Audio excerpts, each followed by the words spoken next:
Real Madrid ने जोसे मोरिन्यो को क्यों हायर करा, उसको जानने से पहले तुम्हें ये जानने की जरूरत है कि सैंटियागो बर्नाब्यू में कितनी फटी रहती थी सबके अंदर ही अंदर। 2004 से 2010 के बीच जिनको बोला जाता था कि यूरोप का तंबू इनके बम्बू पे खड़ा है, वो राउंड ऑफ 16 के आगे जा ही नहीं पा रहे थे। उनकी मार दी जाती थी राउंड ऑफ 16 में ही पकड़ गए। और 2009 में जब पेरेज वापस नेता बनकर आते हैं तो वो इस पूरी क्राइसिस को फिक्स करने का सोचते हैं सीधा, और बहुत सारा पैसा खर्च करते हैं मार्केट में, जिसमें रोनाल्डो, काका, करीम बेंजेमा, जाबी अलोंसो ये सब आते हैं, और अरविंद केजरीवाल लेवल के मैनेजर मैनुअल पेलेग्रिनी को हायर करा जाता है इन गुंडों को मैनेज करने के लिए। और फिर ये सुपर टीम या तुम वटेवर जो भी तुम इसको कहना चाहो, ये बहुत ज्यादा ही मतलब छीछा लेदर मचा देती है पूरे सीजन में, और फिर से राउंड ऑफ 16 में एग्जिट हो जाता है उनका। और पूरे मैड्रिड में सबके पिछवाड़े से लहू निकलना शुरू हो जाता है। सबको लग जाता है कि भाई यही है, अब तो कुछ करना ही पड़ेगा। सब समझ जाते हैं कि अब कुछ चेंज लाना पड़ेगा वरना खत्म है भाई, सब कुछ, सारी इज्जत लुटने वाली है। तो यूरोप का जो सारा तंबू मैड्रिड के जो बम्बू पे खड़ा था ना, वो बम्बू पीछे ही डाला जा रहा बार बार मैड्रिड के। और जब मैड्रिड के पिछवाड़े में बम्बू डाले जा रहे थे पूरे यूरोप में, तो मैड्रिड के सबसे बड़े राइवल्स बार्सिलोना परफेक्शन अचीव कर रही थी उस टाइम पर। पेप गार्डियोला उस टाइम बार्सिलोना को मैनेज कर रहे थे, और वो 6 ट्रॉफीज एक साल में जिता देते हैं बार्सिलोना को वहां पे। पर जो मैड्रिड की पूरी मैनेजमेंट थी, सबसे ज्यादा उनको डर इस बात का लग रहा था 2010 का champions league final Santiago Bernabeu में होगा। उनको लगा था अगर बार्सिलोना ने अगर 2010 का चैंपियंस लीग फाइनल जीत लिया, वो भी बर्नाब्यू में, तब तो भाई जो अल्टीमेट बेइज्जती होने वाली है। और फिर जो पेरेज की फैंस पकड़ के चड्डी फाड़ेंगे, तार तार कर देंगे फाड़ फाड़ के।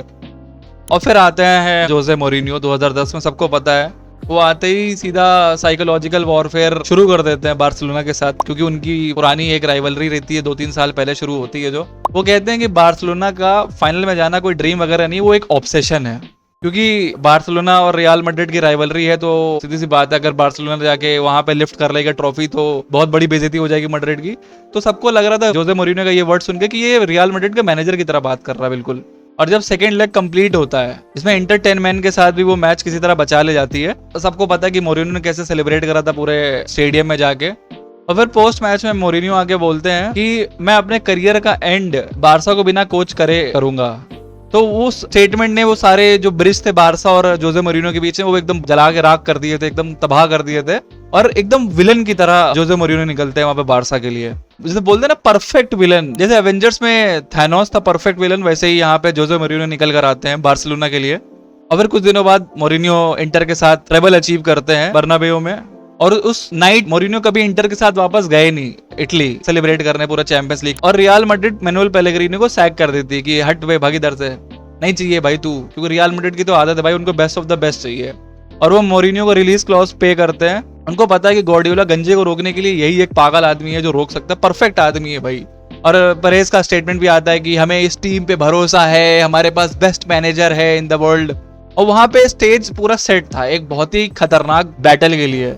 Call of duty modern warfare जैसे गेम था ना, बिल्कुल वही मॉडर्न वॉरफेयर होने वाला था वहां पे, फुटबॉल वर्जन। और I think one of the best time था वो फुटबॉल का। अगर तुमने उस टाइम का पूरा ला लीगा फॉलो करा होगा, बेस्ट राइवलरी एवर भाई, Jose Mourinho versus Pep Guardiola, Barca versus Real Madrid. ओहो हो, दिल गार्डन गार्डन हो जाता था पूरा सीन देख के।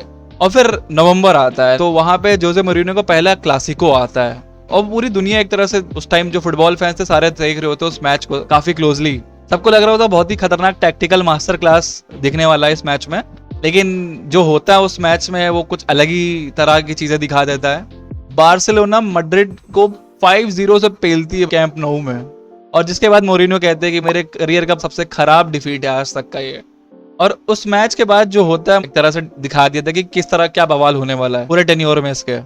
मोरिन्यो की बायोग्राफी में जो बैकअप गोलकीपर होते हैं उस टाइम मैड्रिड के, जर्सी डुडेक, वो ड्रेसिंग रूम का पूरा सीन रिवील करते हैं। उसमें बताते हैं सारे प्लेयर एकदम साइलेंस बैठे हुए थे, रो रहे थे कुछ लोग तो, और मोरिन्यो आते हैं वहां पे बहुत ही जोरदार लाइंस बोल के जाते हैं। सबको सुन के एकदम मजा आ जाता है, सबका खड़ा हो जाता है एकदम सुन के, वाह वाह क्या बात कह दी आपने। मतलब वो ये बोलते हैं सीधा कि मुझे पता है कि तुम लोग हर्ट हुए हो इस हार से, और ये तुम्हारे करियर की सबसे खराब लॉस है।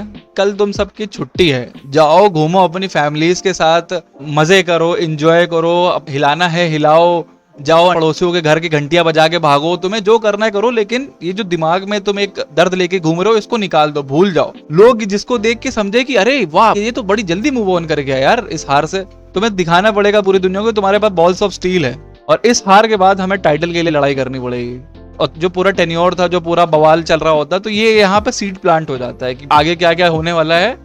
और 2011 अप्रैल आते आते मोरिनियो जो मैड्रिड को ट्रांसफॉर्म करता है, मतलब समझ लो इस तरह की मैड्रिड को बना देता कि पेपे को कभी कभी वो मिडफील्ड में डिप्लॉय करता था, जिससे बार्सिलोना की पूरी रिदम तोड़ सके वो। और फिर ये दोनों टीम आपस में कोपा डेल रे फाइनल में मिलती है। और सबको पता है बहुत ही इंटेंस मैच था, बहुत ही खतरनाक तरह से लड़ाइयां चल रही थी उस पूरे मैच में, जो मोरिनियो की एक तरह से स्ट्रेटेजी थी। और फिर एक्स्ट्रा टाइम में 103rd मिनट पे genius or a mistake that settles this Spanish Cup final.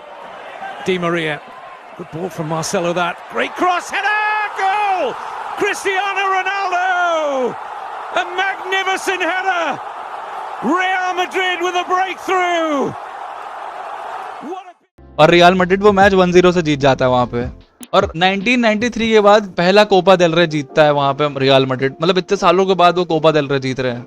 और रियल मैड्रिड 2008 के बाद पहला ट्रॉफी होता है वो कोपा डेल रे फाइनल में जीत के। और वो जो पूरा मेंटल ब्लॉक होता है वो वहां पे टूट जाता है, आजाद पंछी बन जाती है रियल मैड्रिड वहां पे। और मोरिनियो ने वहां पे भाई अपना दिखा दिया कि देखो हमको हल्के में मत लेना, हम कोई छोटे मोटे आदमी नहीं है, बारसा की मोनोपोली हम खत्म करेंगे यहाँ पे आके। और जो पहला सीजन था मोरिनियो को बताया जाता है वो एक तरह से सर्वाइवल था पूरा। और फिर बताते 2011-12 का जो सीजन था वो टोटल एनाइलेशन था, बवाल एकदम खून खराबे पे उतर आई थी रियल मैड्रिड। और बोलते हैं रियल मैड्रिड को जो मोरिनियो ने बिल्ड करा था वो खतरनाक लीथल काउंटर अटैकिंग टीम थी। उधर बार्सिलोना पूरा पोजीशन पे रिलाई कर रही थी, मैड्रिड पूरा रिलाई कर रही थी रॉ टेरिफाइंग स्पीड पर। एक से एक धुरंधर पागल लोग बैठे हुए थे, ज़ावी अलोंसो फॉर एग्जांपल जो इतनी खतरनाक पासिंग करता था, मेसेट ओजिल, ओहो माय गॉड क्या प्लेयर हुआ करता था भाई वो। उसका जो विजन था ना, ओहो मजा आ जाए देख के। और इतना खतरनाक पेस था उस टाइम दी मरिया और रोनाल्डो का भाई साहब। और वो रियल मैड्रिड सिर्फ मैचेस नहीं जीत रहे थे, वो लोग रिकॉर्ड्स शैटर कर रहे थे उस टाइम पूरा पकड़ पकड़ के। और उस पूरे सीजन में रोनाल्डो 46 गोल मारता, पागल हो जाता है भाई, फायरिंग ऑन ऑल सिलेंडर्स, समझ रहे हो, मतलब रुकता ही नहीं है भाई, गोल देख गोल पेल के रख देता है, बिना तेल लगाए सबके ऊपर चढ़ जाता है। और वो जो पूरा डिफाइनिंग मोमेंट होता है मैड्रिड का जोसे मोरिनियो की, वो 2012 में आता है। मैड्रिड कैंप nou जाती है और उनको सिर्फ एक मैच जीतना होता है टाइटल सील करने के लिए। और 73rd मिनट पर जब गेम 1-1 पे टाई था, Ronaldo, he's onside, he's beaten the defence, he draws Valdez, Cristiano Ronaldo with a platinum touch, and is that the goal? But not just silences the Camp Nou, but silences Barcelona's chances of the championship. Real Madrid वो match 2-1 से जीतता है और real Madrid वो पूरा season 100 points के साथ finish करता है भाई, रिकॉर्ड ब्रेकिंग सीजन उनके लिए। 38 गेम्स में से 32 गेम्स जीतती है रियल मैड्रिड लीग में और 121 गोल पेलती है भाई, सबसे खतरनाक अटैक पूरी लीग का। Can you imagine 121 goal 100 points के साथ टाइटल जीत रहे हो और तुम्हारे सामने एक ही तो मात्र अपोनेंट रहता था पूरी ला लीगा में उस टाइम भी, वो था बार्सिलोना। और बार्सिलोना के पास कोई जवाब ही नहीं होता है रियल मैड्रिड का। और उस पूरे सीजन के एंड में पेप गार्डियोला अनाउंस कर देते हैं कि वो बार्सिलोना छोड़ के जा रहे हैं, उनके अपने अलग लफड़े चल रहे होते हैं। तो वो जो पूरा जोसे मोरिनियो का फोकस होता है कि अबे पेप तो चला गया यार, अब किसके साथ लफड़ा करूं, किसको पकड़ के मारूं गुद्दी गुद्दी पे, किसके टकले पे टीप बजाऊं। और फिर जब तीसरा सीजन आता है जोसे मोरिनियो का, वो एक विनिंग मशीन बना चुका होता है रियल मैड्रिड को, हर तरफ जीत रहे हैं, मजा आ रहा है, आहा क्या बात है, क्या टीम है। पर जो साइकोलॉजिकल प्रेशर था पूरी टीम पे वो बहुत ज्यादा था। उसकी जो पूरी अस अगेंस्ट द वर्ल्ड वाली मेंटालिटी थी ना, वो अंदर से ही सड़ना शुरू हो गई थी। According to Diego Torres investigative book the special one, तो वो जो पूरा ब्रेकिंग पॉइंट होता है वो 2011 अप्रैल बार्सिलोना के साथ क्लासिको मैच शुरू होने से कुछ घंटे पहले ही न्यूज़पेपर मार्का वहां पर रिवील कर देते हैं कि मोरिनियो पेपे को मिडफील्ड में डिप्लॉय करने जा रहा है, जो वो पूरा टैक्टिक सीक्रेट होता है, किसी को नहीं पता होता उसके बारे में। और वो जब मोरिनियो को पता लगता तो वो सटिया जाता है एकदम, अबे तेरी साले ये किसने बताया, कौन है वो हरामी का पिल्ला, पकड़ के लाओ उस साले को। तो वो ड्रेसिंग रूम में जाके पूरी टीम को पकड़ कर कहता है सब लाइन लगाओ, सबके आज लाठी चार्ज होगी, आज सबके चूतड़ लाल करूंगा मैं बैठा के। पकड़ के खूब चिल्लाता है, गाली वाली देता है, पकड़ा देता है सबको और बोलता है कि तुम सब ट्रेटर्स हो, मैंने तुम सबको बोला था किसी से मत जाके कुछ भी बोलना, कोई लड़की आके तुम्हें अगर बोले कि आओ वन नाइट स्टैंड करे तो उसमें भी मत जाना बिल्कुल, उसको उल्टा 5 रुपए दे देना, बोल देना टॉफी खा लेना, लेकिन मुझे मत बुलाओ। मोरिनियो यहाँ पे इस तरह से बताता है पूरी टीम को। और मोरिनियो को एक तरह से पूरा कंफर्म रहता है अपने माइंड में कि कोई टीम के अंदर से ही बंदा है जो सैबोटाज कर रहा है पूरी टीम को। तो वो क्लब डायरेक्टर से बोलता है कि स्टाफ और प्लेयर्स के जाके फोन रिकॉर्ड्स निकालो और चेक करो कौन कौन नटखट तस्वीरों के साथ साथ ऐसी हरकतें भी कर रहा है जो टैक्टिक्स लीक कर रहा है। और जो ये पूरा मैटर चलता है वहां पे जाके एक बंदा ड्रेसिंग रूम में पकड़ा जाता है, मतलब ऐसा बोलते हैं कि वो था, पर मोरिनियो के दिमाग में एक बंदे की पिक्चर आ जाती है, यही हो सकता है और कोई नहीं, वो होता है क्लब का कैप्टन इकर कसियस। और वो मतलब मोरिनियो को पूरा शक होता है उसके ऊपर कि यही है, यही शैतानी कर रहा है, क्योंकि उसकी जो गर्लफ्रेंड होती है वो एक स्पोर्ट्स जर्नलिस्ट होती है, तो वो रात में साथ में आइसक्रीम चाटते चाटते कुछ और ही चटाने लगने के सपने देख के जो है उस लालच में वो शायद इन्फो लीक कर रहा है, ऐसा मोरिनो को लगता है। मोरिनो भले ही पब्लिक में जाके इकर कैसियस का नाम नहीं लेता है कि वही है मोल, पर ऐसा बिहाइंड द सीन सबको मतलब लग रहा होता है कि वो जो है उसको पूरा श्योर है यही है और कोई हो नहीं सकता। और कुछ मैड्रिड के फैंस होते हैं वो लोग इकर कैसियस को नाम दे देते हैं कि मोल है तू ही है सपोला, तू कुछ और चटाना चाह रहा था लेकिन तेरे से जो है उसने कुछ और ही लेके चाट लिया तेरा। और इकर कैसियस ये सारी चीजों को डिनाई भी करते कि मैंने कभी नहीं किया यार, मेरी क्या मारे पड़ो यार, मेरी तो गर्लफ्रेंड है यार, क्या मैं मजे भी नहीं कर सकता उसके साथ। वो ये भी कहते हैं कि पर्सनल लाइफ को प्रोफेशनल लाइफ से कैसे अलग करके रखना है वो मुझे पता है, मुझे मत सिखाओ आगे। पर डैमेज जो था वो हो चुका था वहां पे। अंदर ही अंदर टीम के सिविल वॉर शुरू हो जाती है और वो जो क्लासिकोस उस बीच हो रहे होते हैं वो इतने ज्यादा वॉयलेंट हो जाते हैं कि जो वर्ल्ड कप विनिंग टीम के जो पूरी एक केमिस्ट्री होती है, पूरी एक हार्मनी होती है, वो डिस्ट्रॉय होने वाली होती है, ऐसी सिचुएशन आ जाती है। और कैसियस का बताते हैं कि वो स्पेनिश टीममेट्स जावी पुयोल वगैरह को फोन करके कहते यार मुझे माफ कर दो यार, काहे यार ये जो हो रहा है वो फील्ड में होने दो यार, ऐसे जो है हम दोस्त रहेंगे, ऐसे सीरियसली दिल पे मत ले लेना ये सारी लड़ाई लंगे। तो जब पूरे दुनिया इकर कैसियस की लीडरशिप को प्रेस कर रही होती है कि वाह वाह क्या बात है, ऐसा लीडर होना चाहिए भाई जो टीम को जिता रहा है, दूसरी तरफ मोरिनियो यही है साला, यही है वो पिल्ला, इसको पकड़ के मारो। समझ रहे हो, मोरिनियो के दिमाग में यही चल रहा होता है एकदम, मतलब बिट्रेयल उसके हिसाब से, तुम धोखेबाज हो, गद्दार हो तुम, गद्दार। और मोरिनियो कहता है कि बार्सिलोना के साथ जब भी मैच हो तो भाई लड़ाई, सीधा जंग पे जा रहे हो तुम ये नहीं सोच रहे दोस्त यार हैं तो हाँ मैच के बाद गले मिले, नहीं भाई पेलो, मैच के बाद भी पेलो, मैच में भी पेलो, रुको मत, मतलब छोड़ो मत किसी को भी। और फिर ये जो पूरी कोल्ड वॉर होती है ये पब्लिक में आ जाती है 2012 में। और एक बहुत ही खतरनाक चीज होती है जो पूरे वर्ल्ड को हिला कर रख देती है कि जोसे मोरिनियो इकर कैसियस को बेंच कर देते हैं मैच में बैकअप गोलकीपर के साथ, और फिर बाद में उसको रिप्लेस कर देते हैं डिएगो लोपेस के साथ। और मोरिनियो से जब प्रेस में पूछा जाता है तो वो बोलते हैं ये पूरा टेक्निकल डिसीजन था, और मतलब पर लॉकर रूम जो होता है वो पूरा बवाल हो जाता है, सबके सब बिल्कुल सटिया जाते हैं कि भाई ये बुढ़ा क्या कर रहा है यार, ये तो हमारे आपस में ही मारे पड़ा है पकड़ के। और by the end of 2012 and 13 season Mourinho सबको पकड़ के पेल रहा होता है, मैं किसी को नहीं छोड़ रहा होता है, तू सब साले हरामी, सबके सब मिले हुए हैं। सोचो उस ड्रेसिंग रूम में उसके पोर्चुगीज कॉमरेड्स भी होते हैं, पेपे और रोनाल्डो, वो भी उसके अगेंस्ट चले जाते हैं। और जो पूरी सिविल वॉर होती है उसका एंड में जो रिजल्ट निकलता है वो ये होता है कि मोरिनियो 2013 में मैड्रिड को बाय बाय बोल के चले जाते हैं, और वो पीछे छोड़ के एक ऐसी टीम जा रहे होते हैं जो पूरी रियल मैड्रिड की हिस्ट्री में सबसे लीथल टीम होती है, पर मेंटली और इमोशनली बिल्कुल टूट चुके होते हैं वो लोग, बिखर चुके होते हैं, सबके पिच्छू से लहू बह रहा होता है फिर से। सोचो एक ऐसी टीम जो 178 मैचेस में 127 टाइम्स जीतती है जोसे मोरिनियो के अंडर, जो 71.91% विनिंग परसेंटेज बताता है, और वो सारी स्पेनिश ट्रॉफीज जीतते हैं जितने भी उनको मिल रही होती हैं जीतने के लिए मैड्रिड के साथ।